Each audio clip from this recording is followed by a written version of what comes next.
आज मेरी शादी थी। सब घर में बहुत खुश थे। सिर्फ मैं परेशान थी क्योंकि मेरे पेट में किसी और की नाजायज औलाद थी। जो ही विदाई हुई और पति कमरे में आया, मैंने उसे सब कुछ सच बता दिया। मैं समझी कि वो तलाक देगा, पर वो बोला इस बच्चे को मैं अपना नाम दूंगा। फिर सब ठीक हो गया। मेरी बेटी पैदा हुई। मेरा पति उसे बाप बनकर पालता। एक दिन बाजार गई और घर वापस आई तो बेटी चीख रही थी। मैं फौरन कमरे में गई तो जान निकल गई, क्योंकि मौसम अजीब सा था। कभी अचानक धूप निकल आती तो कभी सूरज बादलों में छुप जाता और आसमान पर रोशनी नजर ही न आती थी। मैंने खिड़की खोलकर बाहर झांका था। परिंदे भी घोंसलों में दुबके हुए थे। एक अजीब सी वीरानी माहौल में फैली हुई थी। पता नहीं सिर्फ मुझे ही महसूस हो रही थी। आज छुट्टी का दिन था। मेरे पति भी घर पर थे। उनकी तबीयत ठीक नहीं थी, इसलिए अभी तक सो रहे थे। मैं घर के कामों में उलझी हुई थी। मैंने सोचा कि उनके आराम करने तक मैं घर के काम निपटा लूं, इसलिए जल्दी उठकर मैंने आधे से ज्यादा काम कर लिए थे। मेरी बेटी भी उठ गई थी और वो खेल रही थी।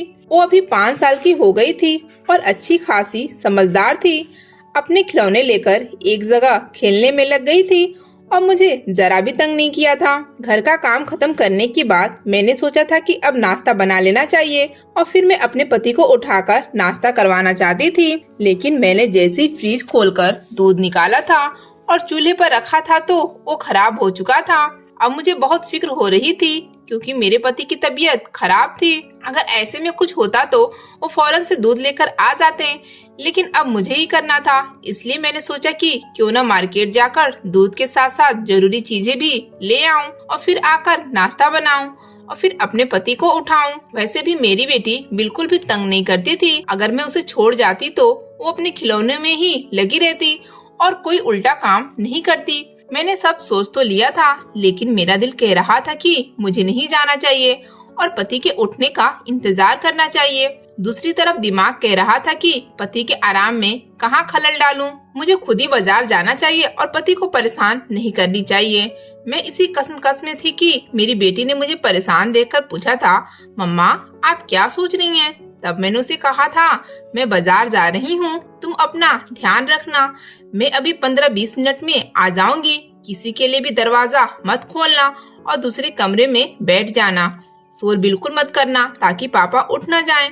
उसने मेरी बात सुन भी ली थी और समझ ले और दूसरे कमरे में चली गई थी। अब मुझे भी थोड़ा इत्मीनान हो गया था, इसलिए मैं बाजार की तरफ निकल आई थी। मैंने सोचा था कि मैं करीब से ही सौदा लेकर घर जल्दी पहुंच जाऊंगी, लेकिन मैं यह भूल गई थी कि छुट्टी वाले दिन तो दुकानें भी देर से ही खुलेंगी। अब जो करीबी मार्केट थी उसमें से तो आधी से ज्यादा दुकानें बंद थी और मेरे मतलब की चीजें वहाँ मौजूद नहीं थी, इसलिए मुझे थोड़ा सा दूर पैदल चलकर जाना पड़ा था।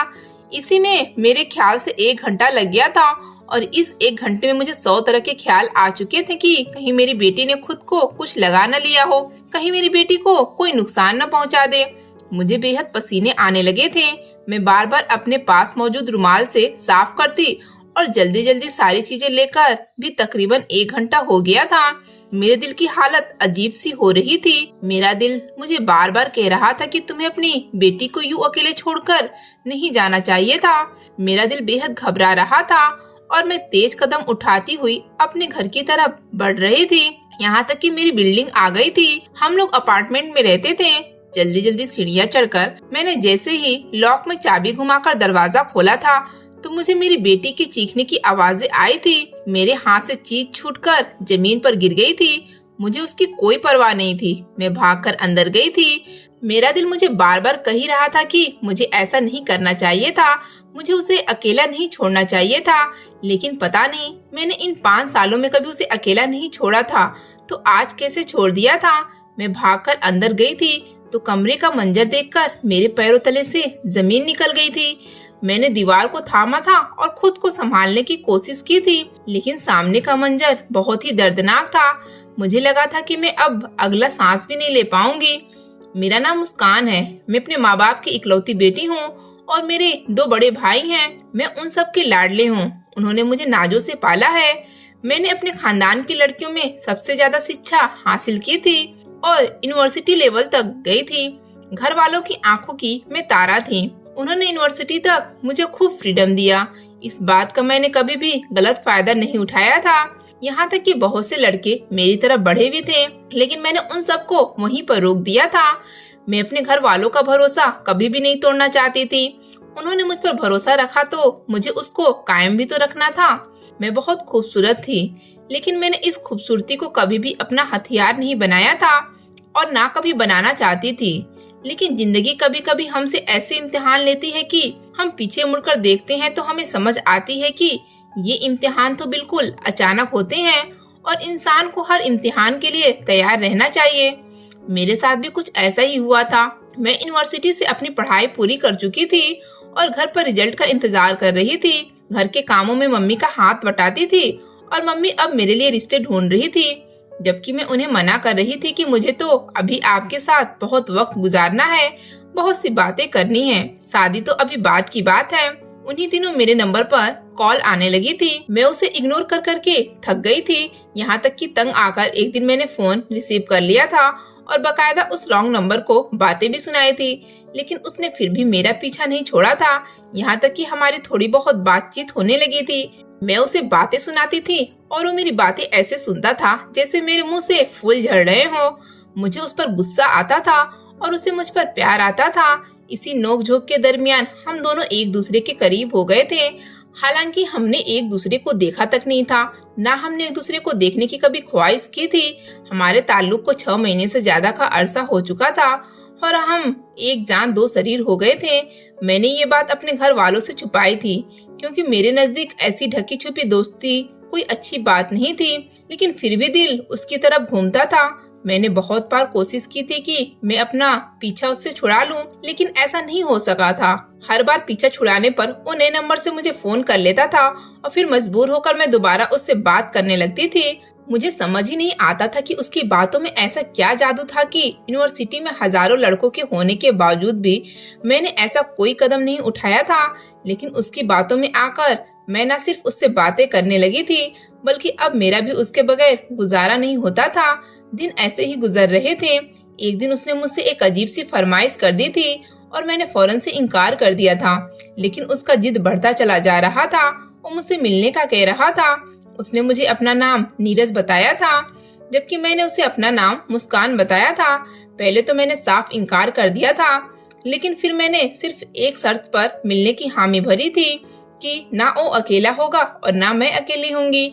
हालांकि मेरे साथ जाने वाला कोई भी नहीं था, लेकिन मैंने उसके दिमाग में यह बात बिठा दी थी कि मैं अकेले नहीं आऊंगी। उसने मुझे पता बताया था और मैं वहाँ चली आई थी, और यही मेरी जिंदगी की सबसे बड़ी गलती थी। मैंने बिल्कुल भी दिमाग से काम नहीं लिया था और दिल की बात सुनकर यहाँ तक चली आई थी। मुझे नहीं पता था कि मुझे आगे जिंदगी में क्या कुछ बर्दाश्त करना पड़ेगा। उसने अपना चेहरा छुपाया हुआ था। न जाने क्यों मुझे किसी अनहोनी का एहसास हो रहा था। मैंने उसे बताया था कि मेरी सहेली बाहर मौजूद है, जबकि अंदर मैं अकेली आई थी और बाहर कोई भी मौजूद नहीं था। मैंने झूठ बोला था, जबकि उसने भी अपना चेहरा छुपाया हुआ था और मैं भी अपना चेहरा दुपट्टा से बांधी थी। हम दोनों एक दूसरे को नहीं देखे थे, यहाँ तक कि बिल्कुल करीब होकर भी हम नहीं देख सके थे। और फिर उसने मेरी इज्जत की धज्जियां उड़ा दी थी। मुझे नहीं मालूम था कि मेरा पहला भरोसा किसी मर्द पर मुझे इतना गहराइयों में गिरा देगा। मैं लूटी पिटी अपनी इज्जत अपने हाथों से गंवा कर आ गई थी और अपने साथ होने वाले इतने बड़े हादसे की किसी को खबर भी नहीं होने दी थी और भगवान से माफी मांगने लगी थी। मैंने माँ बाप के भरोसे को ठेस पहुंचाई थी, जिसका नतीजा मुझे भुगतना पड़ा था। अब मेरी भगवान से एक ही प्रार्थना थी, वो मैं दिल ही दिल में रोज भगवान से मांगा करती थी कि इसका नतीजा मुझे बर्बाद ना कर दे। अब देखना ये था कि मेरी ये प्रार्थना पूरी होती है या नहीं। मैंने जो मंजर देखा था वो इंतहाई दर्दनाक था। मैं फौरन से आगे बढ़ी थी और अपनी बच्ची पर झुके हुए अपने पति का गिरेबान पकड़कर उसे दूर हटाया था। वो इस अचानक से बर्ताव पर पूरी तरह घबरा गए थे और मेरी तरफ हैरानी भरी निगाहों से देखा था। मैंने उन्हें दोनों हाथों से धक्का दे दिया था, क्योंकि मेरे दिमाग में जो बात चल रही थी वही मेरी आंखों ने मुझे दिखाया था। मेरी बेटी ने अपनी कमर में बुरी तरह से चोट लगा दी थी और बहुत रो रही थी। खून भी बह रहा था और मेरा खून खौल रहा था। मेरा बस नहीं चल रहा था कि मैं अपने पति का कत्ल कर दूं, और वो मेरे सामने यूं एक्टिंग कर रहे थे जैसे मुझे पता ही न हो कि उन्होंने क्या करने की कोशिश की है। मैंने अपनी बच्ची को अपने सीने में भर लिया था, उसे दूसरे कमरे में जाकर सुला दिया था। अपने पति की तरफ खूंखार निगाहों से देखा था। मैंने उन्हें उंगली उठाकर वार्निंग दी थी कि कुछ भी हो जाए, अब वो मेरी बेटी को हाथ भी नहीं लगाएंगे। जो मंजर मैंने अपनी आंखों से देखा था वो उसे झुठला नहीं सकते थे। मैंने उन्हें बताया कि मैंने उन्हें देख लिया था कि वो मेरी बच्ची पर झुके हुए न जाने क्या कर रहे थे। उन्होंने मुझे यूं देखा था जैसे उन्हें मेरी बात का यकीन ही न आया हो। उन्होंने अपनी सफाई पेश की थी, लेकिन मुझे उनकी सफाई पर भरोसा ही नहीं था। मैंने उन्हें हमारे कमरे में आने से मना कर दिया था और कहा था कि आज के बाद न वो मुझसे बातें करें, न मेरी बेटी से बात करने की कोशिश करें। उन्होंने अगर इसे अपना नाम दिया था तो उसकी लाज भी रख लेते और ये घिनौना काम तो न करते। उन्होंने मेरे आगे हाथ जोड़ दिए थे और गीता पर हाथ रखने के लिए भी तैयार हो गए थे। मैंने ऐसा कोई भी काम नहीं किया, लेकिन मैंने उन्हें रोक दिया था। मैंने उन्हें कह दिया था कि यह बच्ची मेरी है, इसकी सुरक्षा की जिम्मेदारी भी मेरी है, आइंदा मुझसे भी दूर रहें। हमारे रिश्ते में एक बहुत बड़ी दरार आ गई थी और मुझे नहीं पता था कि यह दरार क्या रंग लाने वाली है।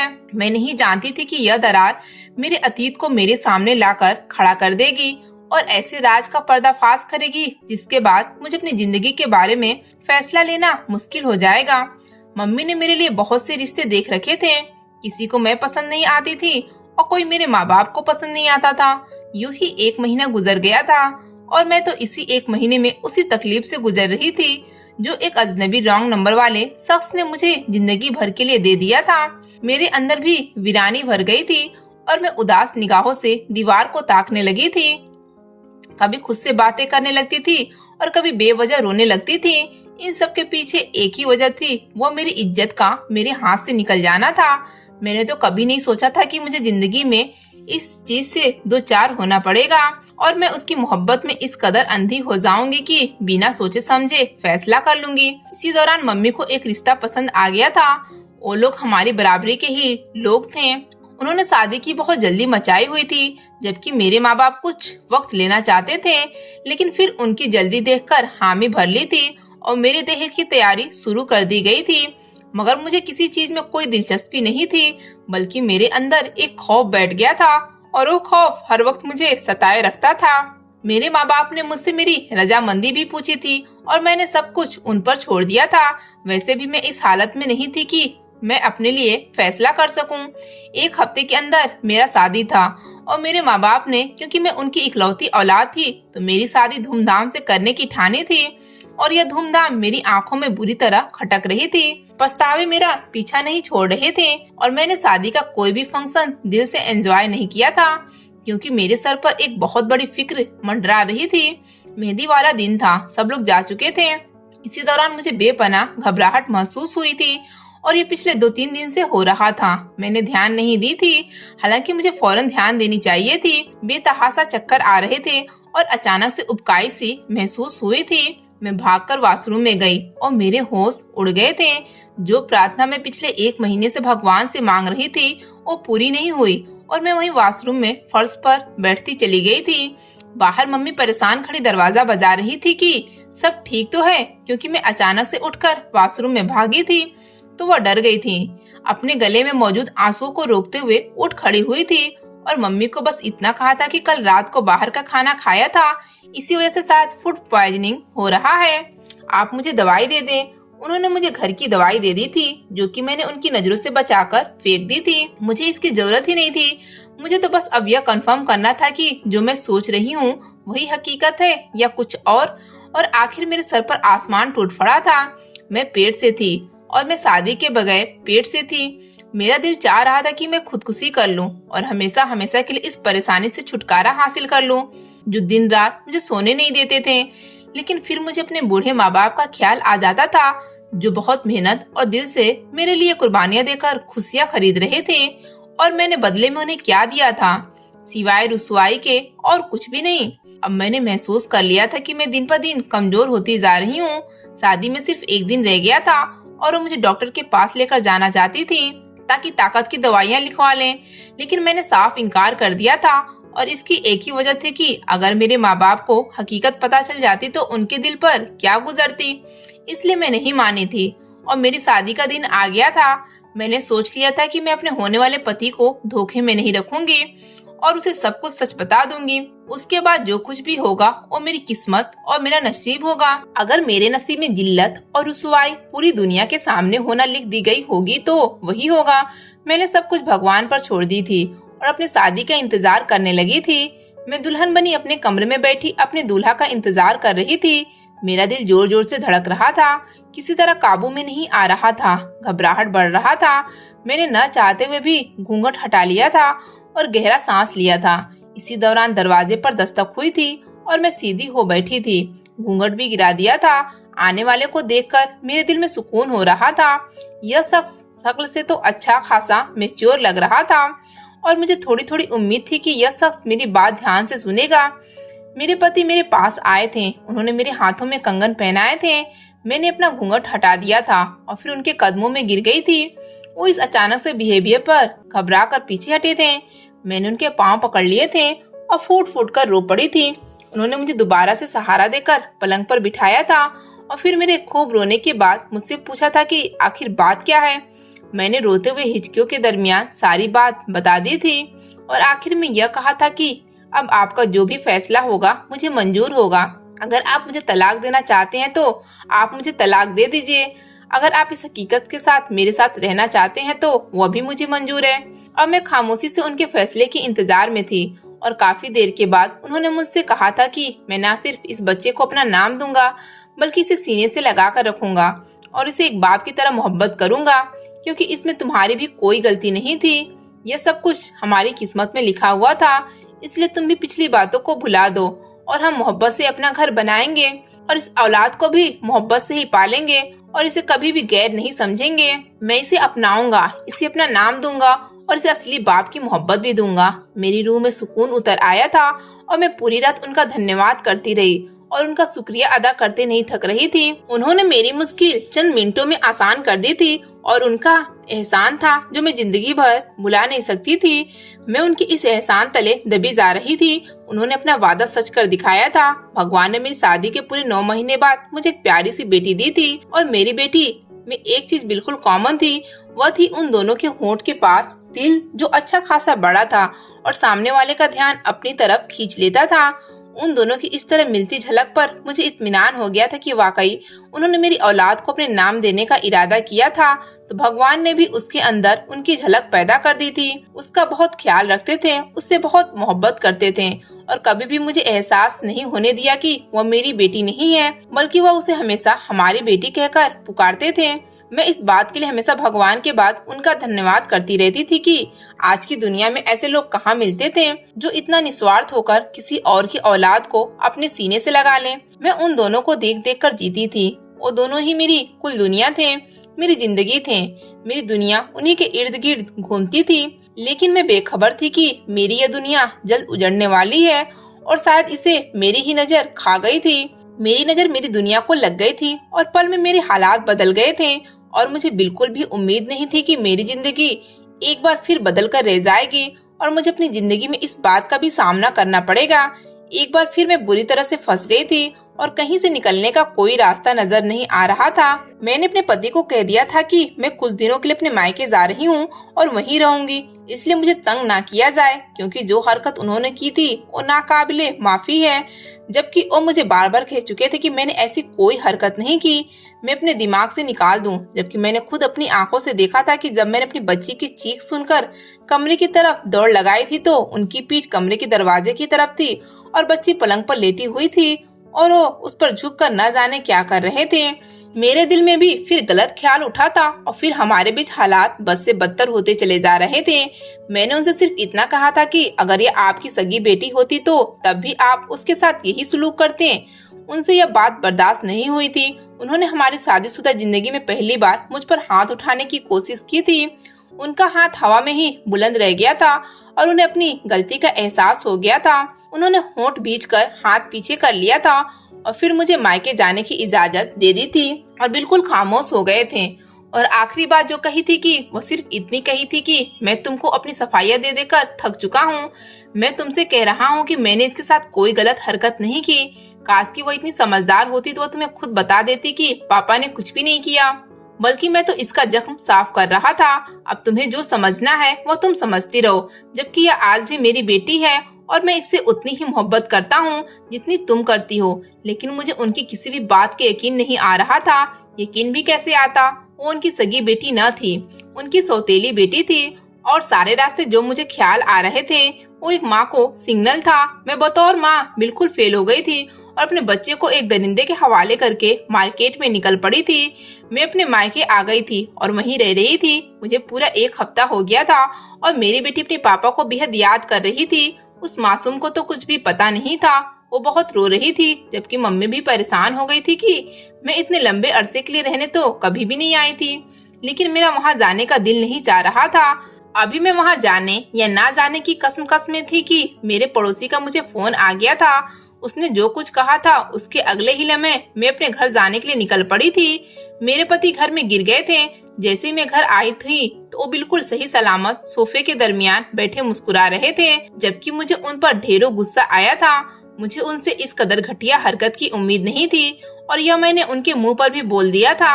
उन्होंने मुझे अपने पास बिठाया था और मैंने उनका हाथ झटक दिया था और उसके बाद उन्होंने जो कुछ मुझे बताया था उसे सुनकर मैं रो पड़ी थी। उन्होंने जो खुलासा किया था वो किसी कयामत से कम ना था। उन्होंने मुझे बताया था कि जानवी यानी कि मेरी बेटी उनकी भी सगी बेटी ही है और जब मैंने उनसे बात की तो वो उनकी सगी बेटी कैसे हुई, तो उन्होंने मुझे जो कहानी सुनाई थी वह नाकाबिले यकीन थी। उन्होंने कहा था कि वह रॉन्ग नंबर मैं ही था जो तुम्हें तंग करता था, जिसने तुम्हें मिलने के लिए बुलाया था। मुझे गलत दोस्तों की संगत ने बिगाड़ दिया था और मैंने तुम्हारी इज्जत को तार तार कर दिया था। लेकिन यकीन जानो उसके बाद मैं एक दिन भी सुकून से नहीं सो सका था।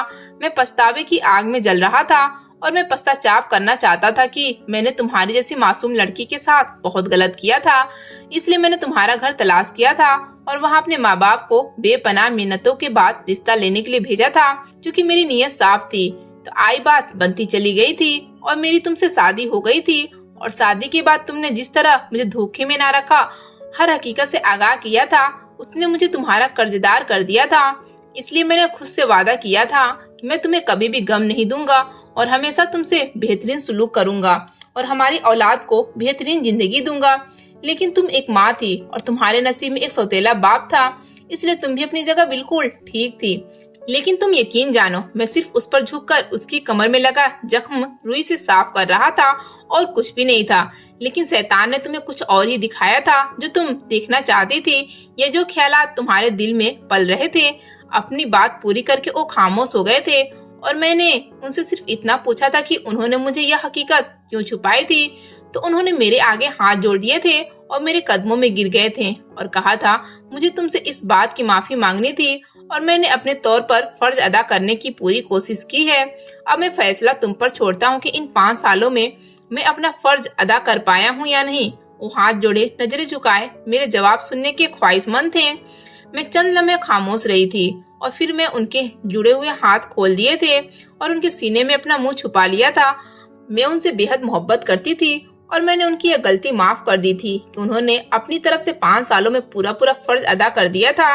मुझे उनसे कोई शिकायत नहीं थी। हमारी बेटी हम दोनों को मुस्कुराता देखकर भागकर हमारे पास आई थी और हम दोनों की गोद में चढ़कर मुस्कुरा दी थी। अगर आपको आज की कहानी पसंद आई है तो वीडियो को जरूर लाइक कीजिएगा और अपने दोस्तों के साथ भी शेयर कीजिएगा। और हाँ, अगर आपने अभी तक हमारा चैनल सब्सक्राइब नहीं किया तो जरूर सब्सक्राइब करें। मिलते हैं कल एक और नई दिलचस्प कहानी के साथ।